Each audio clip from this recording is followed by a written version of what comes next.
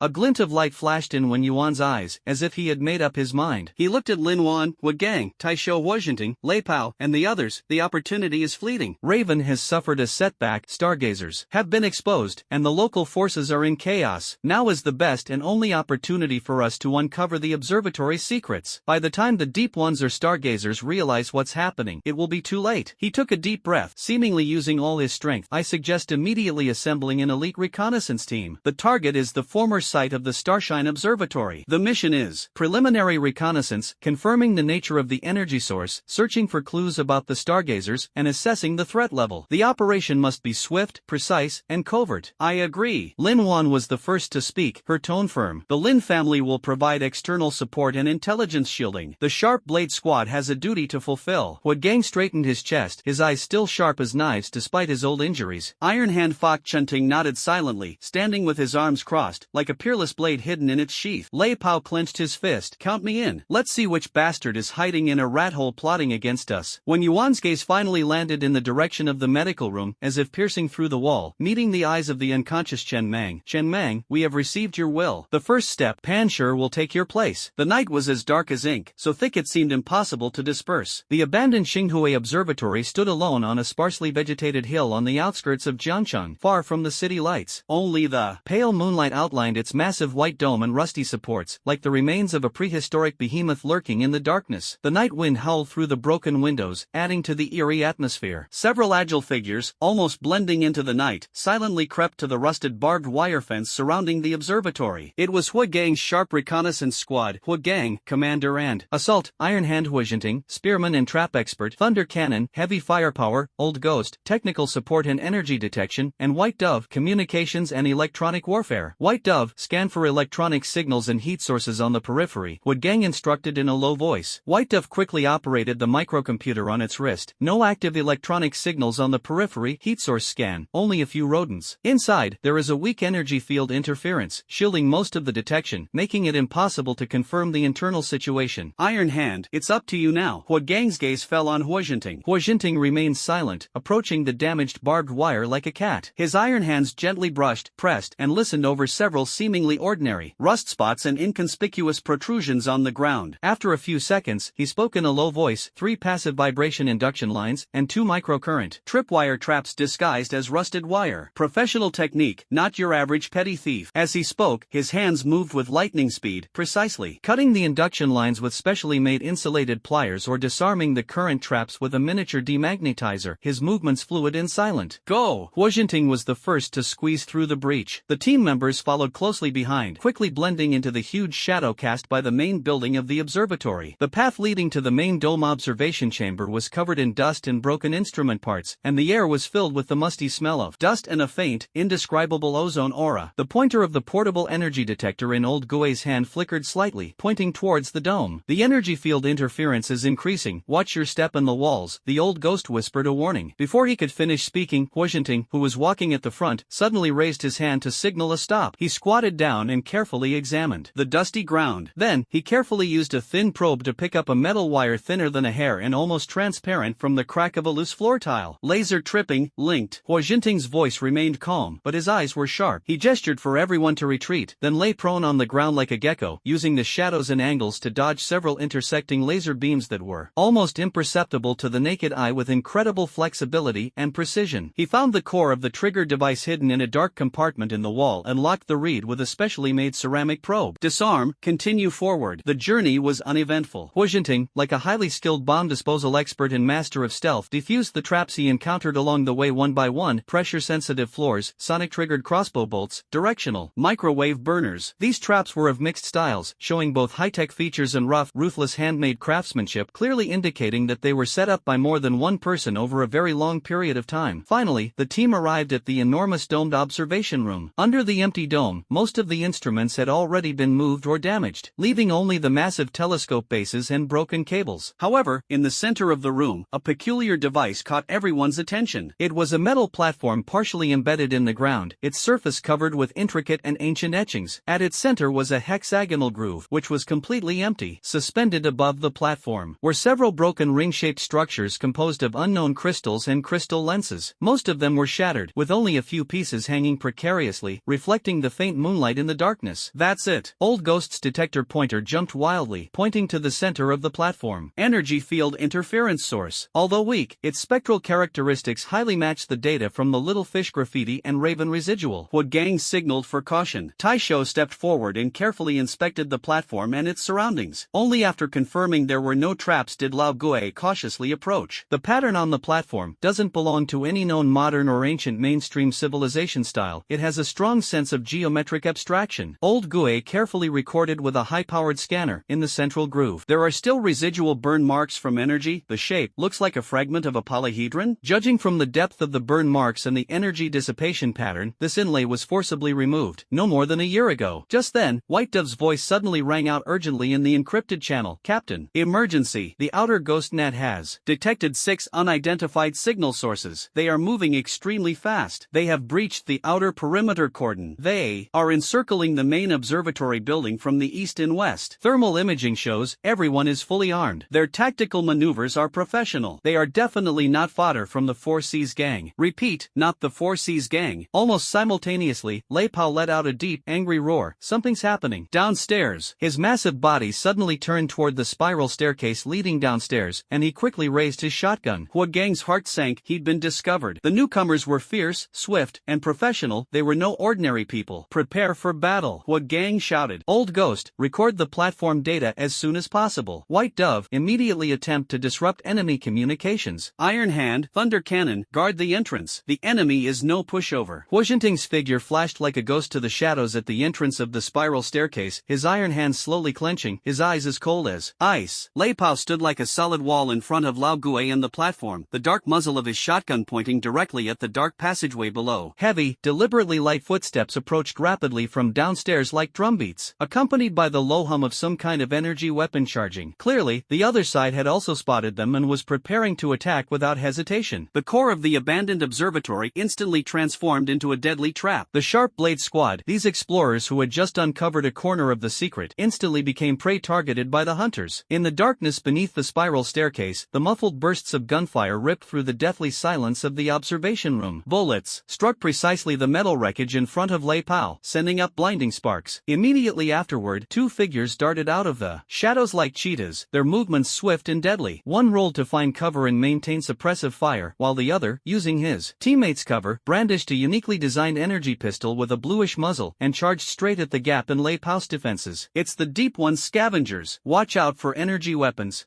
Gang shouted sharply, his assault rifle spitting flames as he suppressed the rolling enemy. Lei Pao roared, advancing instead of retreating. His massive body suddenly shifted to the side, using his heavy shoulder armor to take a bullet that grazed past him. At the same time, his shotgun roared deafeningly. Boom! A large number of steel balls were sprayed out in a fan shape, engulfing the oncoming enemies. However, the scavenger wielding the energy pistol reacted with lightning speed. The instant the shotgun shells fired, his body twisted unpredictably, like a boneless snake, narrowly avoiding most of the steel pellets. Only a few grazed his tactical armor. At the same time, the energy pistol in his hand emitted a brilliant, eerie blue light. Sizzle! A condensed blue plasma beam, carrying terrifying heat, tore through the air and shot straight at Lei Pao's face. Its speed far exceeded that of a live bullet. Lei Pao's pupils constricted sharply. The shotgun's immense recoil left him no time to dodge. A dark shadow swiftly cut in from the shadows beside Lei Pao like a ghost. It was Huojianting. He struck first despite being behind, and just as the plasma beam was about to hit Lei Pao, his iron hand slapped out at an incredibly mysterious angle. It wasn't a hard block, but rather a viscous, gentle force that precisely brushed past the edge of the plasma beam. The trajectory of the high-speed plasma beam was slightly deflected by this gentle force. Boom! The scorching energy grazed Lei Pao's ear and shot into the wall behind him, instantly melting a deep pit the size of a bowl, with the metal at the edge still sizzling and smoking. A look of astonishment flashed across the cleaner's eyes. He had never seen anyone interfere with energy weapons in this way before. Boom! Boom! Boom! Just as he was stunned, Huojianting's figure had already rapidly approached. His speed was as fast as teleportation. That iron hand, like a venomous snake emerging from its hole, was silent and carried a chilling killing intent, directly piercing the wrist of the man holding the gun. The cleaner reacted with lightning speed, flipping his wrist and transforming his energy pistol into a parrying weapon. Clearly, he was also proficient in close combat, his movements ruthless and cunning. However, his parry was as fragile as paper in front of Huojianting. Huojianting's wrist was so flexible that it seemed to have no joints. With a strange twist, he easily avoided the gun's obstruction, and his 5 fingers hooked precisely into the wrist bone of the opponent's gun-wielding hand. A viscous and cold spiral force erupted instantly. A sickening cracking sound accompanied the cleaner's shrill scream. His wrist was instantly crushed, and the energy pistol flew out of his hand. Huojianting's movements were fluid and uninterrupted. The iron hand that had crushed the opponent's wrist slid downwards, gripping the opponent's forearm and pulling him sharply into his arms. At the same time, his left knee, like a battering ram, silently but with immense force, slammed into the opponent's unprotected ribs. A dull thud was mixed with the crisp sound of ribs breaking. The cleaner's body seemed to have all its strength drained away. Its eyes bulged, and it spat out blood mixed with fragments of internal organs. It was thrown backward, its feet leaving the ground, and crashed heavily into the spiral stair railing before sliding down softly, completely losing all signs of life. In the blink of an eye, a well-equipped and highly trained elite deep-sea diver was instantly killed like a lamb to the slaughter in front of Huojianting. Ruthless, efficient, and awe-inspiring. Boom! Boom! Iron hand! Watch out! Huogang's warning rang out. Seeing their comrade killed, the other 2 cleaners did not back down. Instead, their ferocious instincts were unleashed. One, wielding a high-frequency vibration blade, lunged at Huojianting from the side. The other emerged from behind cover, carrying a miniature rocket launcher on his shoulder, his target aimed directly at the metal platform in the center and Old Ghost. Recording complete. Platform data fully acquired. Old Ghost's voice trembled with excitement, but the shadow of death loomed overhead. The cannon roared, and the shotgun howled again, trying to suppress the rocket launcher. However, the opponent's armor was obviously specially reinforced. The steel balls hit the armor and sparks flew, leaving only shallow dents, which could not stop it from locking onto the target. Just as the rocket pilot was about to pull the trigger, a deep, chilling hum suddenly erupted from the massive dome of the observation room. All the lights went out instantly. Immediately afterward, countless chaotic, writhing, vein-like, eerie blue energy patterns lit up on the walls, the floor, and even the air. An irresistible gravitational anomaly suddenly descended. Ugh! Lei Pao felt his body suddenly sink, almost collapsing to his knees. Huogang and Baigu also felt as if their bodies were filled with lead. Old Gue was even more crushed by the sudden gravity, collapsing directly onto the platform. The knife-wielding cleaner lunging at Huojianting suddenly malfunctioned, as if he were stuck in a quagmire and unable to extricate himself. The launcher on the rocket launcher's shoulder also sank sharply downwards due to the gravitational disturbance. Gravity field disorder. The observatory's defense system has been activated. White Dove screamed into the communicator, her voice distorted by the pressure of gravity. A cold, angry, and inhuman synthesized voice echoed without warning in the empty observation room, as if it came from the dome itself, or as if it seeped from the depths of the walls. Desecrators, thieves, and new intruders, you all deserve to die. Disturbing the slumber power of the star core, polluting the sanctuary, unforgivable. With that sound, the damaged ring-shaped crystal structure at the center of the dome suddenly erupted with a blindingly deep blue light. A violent energy storm, like a runaway tornado, raged wildly through the observation room. Shattered metal and instrument debris were swept up, scattering like bullets. The turbulent energy cut through the air, emitting a ghostly shriek. "Watch out for the energy storm," Huagang roared, desperately lowering his body to avoid the flying debris. "It's the Stargazer. He's manipulating the residual energy at the observatory." Old Ghost lay on the platform, desperately protecting the data storage device, his voice filled with horror. The deep diver scavenger team was also thrown into chaos. Gravity anomalies and energy storms became indiscriminate attacks. One team member was pierced through the thigh by a flying metal fragment, screaming as he collapsed. The rocket pilot was swept away by a turbulent current and staggered backward. "Foolish mortals, do you know what this place once nurtured?" The cold, synthesized voice, Starspeaker, was filled with rage and anguish. "The star core, fragments of pure laws, the birthmark of the universe. Yet it was trampled and stolen by filthy thieves, the Deep One's scavengers, with violence. Just a year ago, they tore apart the platform's defenses and stole the core, leaving the sanctuary in ruins." His voice was filled with piercing hatred.